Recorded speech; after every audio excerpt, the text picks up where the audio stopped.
అండి, నమస్తే. నేను మీ గోపికృష్ణ దేవరపల్లి. ఈ వీడియోలో మనం జాన్ డీర్కి సంబంధించిన 5045Dకి సంబంధించిన అయితే రివ్యూ చూద్దాం. మనం ఈ ట్రాక్టర్ కొని దగ్గర 10 నెలలు అయితే అవుతుంది.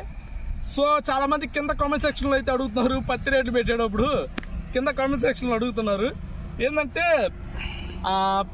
ట్రాక్టర్ భయ మీరు ఇన్ని రోజులు అయింది కదా కొని, మరి ట్రాక్టర్ ఎలా ఉంది, దాంట్లో మైనస్లు ఏమైనా ఉన్నాయా, ప్లస్లు ఏమైనా ఉన్నాయా, మేము కొనుక్కుందాం అనుకుంటున్నాము.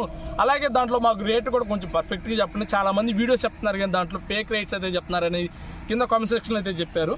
సో వాళ్ళ కోసం ఈ వీడియో అయితే మనం చేయడం అయితే జరుగుతుంది. సో ఇదనమాట మన ట్రాక్టర్. ఇది ఇంత మొదలు మేము వాడింది సోనాలికా ట్రాక్టర్ అయితే వాడాము. ఇప్పుడు జాన్ డీర్ 5045D అయితే మనం పర్చేస్ చేసాం అనమాట. దీనికి మనకి మన చేతి నుంచి డబ్బులు పడింది 7,50,000 అక్షరాల డబ్బులు అయితే పడి 7 లక్షలు గుర్తుపెట్టుకోండి. 7,50,000 రూపాయలు అయితే మనకి మన చేతి నుంచి అయితే ఈ ట్రాక్టర్ కొనడానికి అయితే పడింది. అలాగే దీంతో పాటు మనకి ఏమేమి ఇచ్చారంటే ఫస్ట్ తెలుసుకుందాం. దానికి